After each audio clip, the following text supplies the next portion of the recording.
So yun nga, huntingin natin to at matagal-tagal na hindi nag-restock to. Sana bagong case na rin naman na yung nilapag dito. Tagal-tagal na hindi nag-restock to eh. So try natin. Let's go. Tingnan natin kung ano yung mga restock nila dito ngayon. So hanap tayo. So ito na nga. Anak ng tipakulong. N-case pa nga. Wait.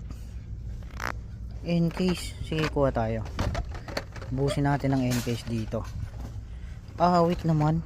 Sa tagal ng N-case pa rin. Tara, kuha tayo. Sa tagal, N-case pa rin yung nilapag dito. Sa tagal nang hindi naglapag to.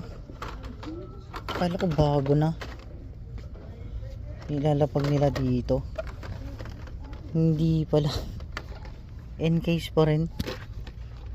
Ayan o. N-case pa rin. So ito kukunin natin. N-case pa rin. Bakit? Sobrang tagal din naglapag to eh.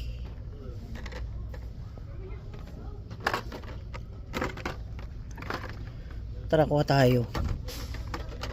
Sobrang tagal din naglapag to, men.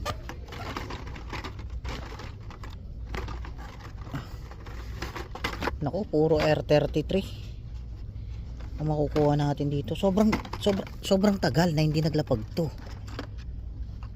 Super tagal. Yan po yung makukuha natin. So tingin tayo, possible GDMs lang ulit. N-case pa rin. Pang benta bills natin to, benta bills. Pang benta natin yan.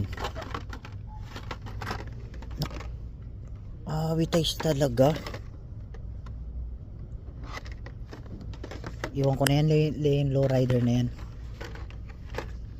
Tagal hindi naglapag to. 3 linggo. Yun lang, ito lang ulit. Makikita mo pala.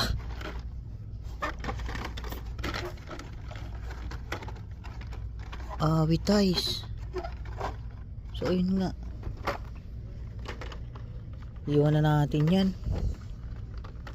Civic lang tapos ang kukunin natin. Puro Honda tapos ano lang.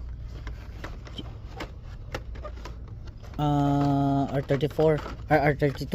Ano? R33. Yan. Naku, sa dami. Sa tagal na hindi naglapag to. Kala ko bagong case nilalapag dito. Hindi pa pala. N-case pa.